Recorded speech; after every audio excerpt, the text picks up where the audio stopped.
وعن عبد الله بن مسعود قال خط لنا رسول الله صلى الله عليه وسلم خطا ثم قال هذا سبيل الله ثم خط خطوطا عن يمينه وعن شماله وقال هذه سبل على كل سبيل منها شيطان يدعو إليه وقرأ وإن هذا صراطي مستقيما فاتبعوه الآية رواه احمد والنسائی والدارمی۔ یہ حدیث پاک امام احمد بن حنبل، امام نسائی اور دارمی نے نقل کیا۔ حدیث پاک کے راوی جناب عبداللہ ابن مسعود ہیں۔ کہتے ہیں کہ حضور نے ہمیں سمجھانے کے لیے اور سیدھی راہ دکھانے کے لیے زمین پر خط کھینچا، فرمایا یہ اللہ کی راہ، سیدھا خط کھینچ دیا اس زمین کے اوپر۔ پھر اس کے بعد حضور نے کچھ خطوط اور کھینچے اس خط کے دائنی طرف اور اس خط کے بائیں طرف، فرمایا یہ راستے ہیں، اس میں سے ہر راستے کے اوپر شیطان ہے اور وہ اپنی طرف بلاتا ہے۔ اور پھر حضور نے قرات فرمائی، فرمایا کہ بے شک یہ میری راہ سیدھی راہ ہے، تو تم سب اسی کی پیروی کرو۔ جو ظاہری الفاظ سے معنی ظاہر ہو رہا تھا وہ میں نے آپ کے سامنے رکھا، لیکن ان ظاہری الفاظ کے پیچھے جو کچھ معنی اور مطالب چھپے ہوئے ہیں، بس اللہ ہی کسی کو پہنچائے وہاں تک تو پہنچے۔ ایک ہی راہ ہے جو خدا تک جاتی ہے، اور وہ راہ جو خدا تک جاتی ہے اسی کو صراط مستقیم کہتے ہیں، جسے مصلی ہر نماز میں کہتا ہے اہدنا الصراط المستقیم، میرے مولا ہمیں سیدھی راہ چلا۔ ایک سیدھی راہ ہے جو خدا تک جاتی ہے، اور یہاں ہم آئے ہیں اس تک جانے کے لیے، لیکن یہاں آ کے کچھ دنیا کی ہما ہمی میں اتنے گم ہو گئے کہ ہم کو ہوش ہی نہیں کی ہم کیوں یہاں آئے۔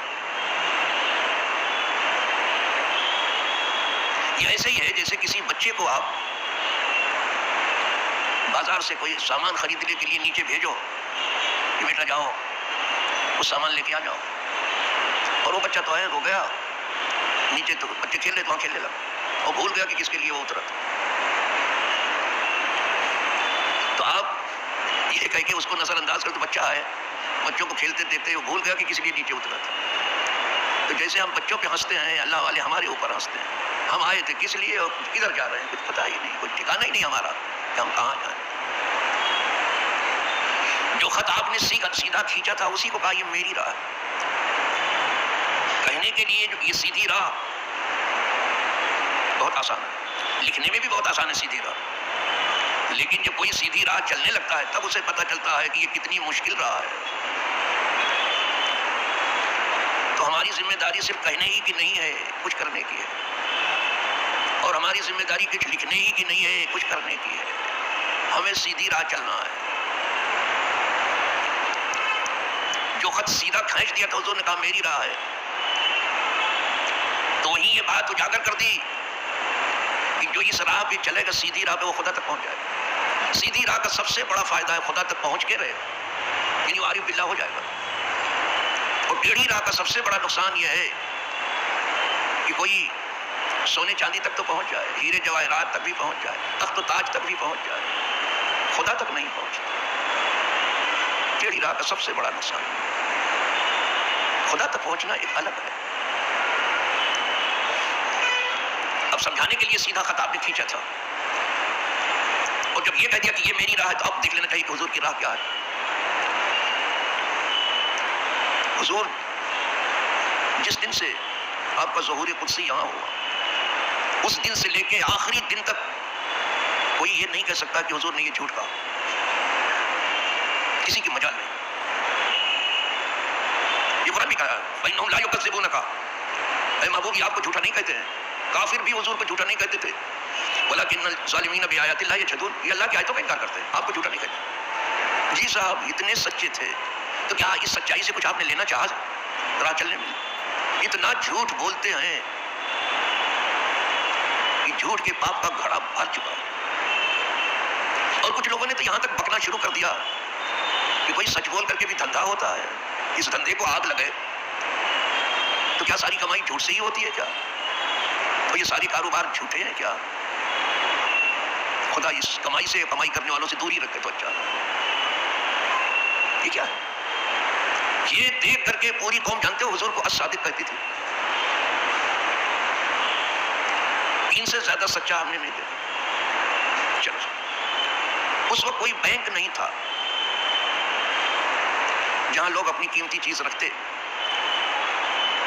تو عرب کا کوئی بڑا تاجر جو قیمتی چیز رکھتا تھا اور اسے ڈر تھا کہ یہ ضائع ہو جائے گی تو حضور کے پاس لا کے رکھ دیتا، اس لیے کہ جانتا تھا یہ بڑے امانتدار ہیں، یہ واپس کر دیتے۔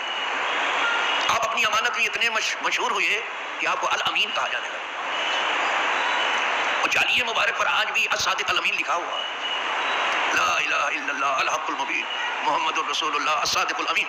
جعلی مبارک کو جا کے پڑھ لینا۔ چومنے کا شوق تو بہت ہے، کچھ پڑھنے کا بھی شوق ہے، کچھ ٹھہر کر کے غور کرنے کا بھی شوق ہے، کچھ عمل کرنے کا بھی شوق ہے، یا بس یہی کہتے ذرا ہم کو ارکان سکھا دیجئے، ہم آج کرنے جا رہے ہیں۔ طلب تو بہت اچھی ہے، لیکن سکھانے والوں کو یہ سب بتانا چاہیے، ذرا یہ بھی پڑھ لینا، کتاب تو پڑھو گے جو کچھ پڑھو گے۔ کسی سے کوئی وعدہ آپ نے کر لیا، اس کو پورا کر کے ہی چھوڑا۔ ایک آدمی نے کہا حضور آپ تشریف رکھیں میں یہاں آتا ہوں، وہ 2-3 دن تک نہیں آیا، حضور بیٹھے نہیں آئے، اور کوئی ہوتا تو تھوڑی دیر انتظار کر کے چلا جاتا ہے، بھائی میں نے انتظار کیا آپ آئے تو نہیں، اور ہم سب لوگ یہی کرتے ہیں، لیکن حضور وہیں بیٹھے۔ پھر اس کو جب یاد آیا کہ میں تو حضور کو ایک جگہ بٹھا کے آیا ہوں، دیکھو تو جا کے تو حضور وہیں بیٹھے، اور میں تو آیا ہی نہیں۔ یہی حال ہے آج کے سمجھنے والوں کا، کوئی وعدہ کرتا ہے کہ آتا ہوں تو پھر وعدہ کہاں ہے؟ قیامت ہی آئے گی۔ اگر وہ کہتے کل آتا ہوں تو سمجھ لو کل بروز قیامت ہو آئے گا۔ یہ حال ہے، تو ٹھکانہ ہی نہیں رہا ان کی بات، جس کی زبان کا ٹھکانہ نہیں، جس کے قول کا ٹھکانہ نہیں، اس کے عمل کا کیا ٹھکانہ ہو؟ کوئی درجہ ہی نہیں۔ یہ سیدھی رات بتا رہا ہوں، یہ حضور راستہ دکھا رہے تھے۔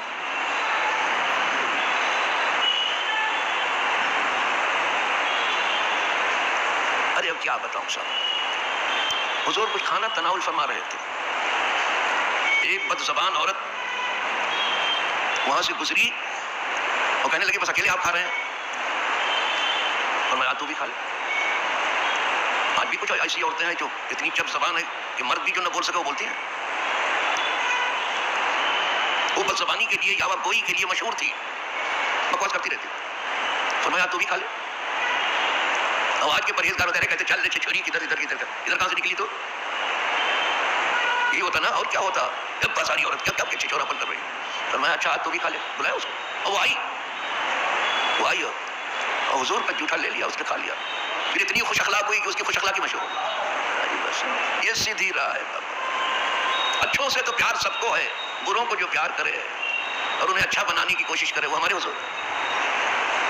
اسی لیے فرمایا قیامت کے دن تم سمجھتے ہو کہ میں شفاعت صرف اچھوں کی کروں گا؟ بڑے بڑے گنہگاروں کی کروں گا۔ یہ نہیں کہ بڑے بڑے نیکوکاروں کی شفاعت کر کے ان کے درجے بڑھوا دوں گا، نہیں نہیں، بڑے بڑے گنہگاروں، وہ شفیع المذنبین ہے، وہ رحمت للعالمین ہے، المتلبسین الخطائین الہالکین شفیع، جو بڑے بڑے گناہوں میں لپت ہیں حضور ان کی شفاعت کریں۔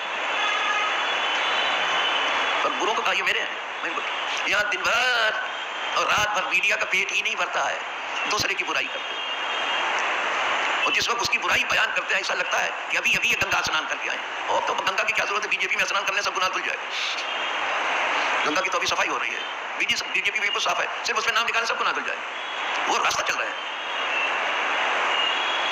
تو اچھوں کے تو سبھی ہیں، لیکن جس نے بروں کو بھی کہا میرے ہیں وہ ہمارے حضور۔ جبھی تو شاہوں سے چور چھپتے ہیں کہ کہیں شاہوں کو پتہ نہ چلے، لیکن یہاں شاہ کو پتہ ہے اور پھر بھی وہ چور کو اپنے دامن میں چھپا لیتے۔ تو اعلیٰ حضرت نے بھی اس کو لکھا، اس کی دامن میں چھپے چور نرالا تیرا، آپ کا چور بھی نہیں ہے، آپ ہی کے دامن، آپ ہی کا گناہ کر کے پھر آپ ہی کے دامن میں پناہ۔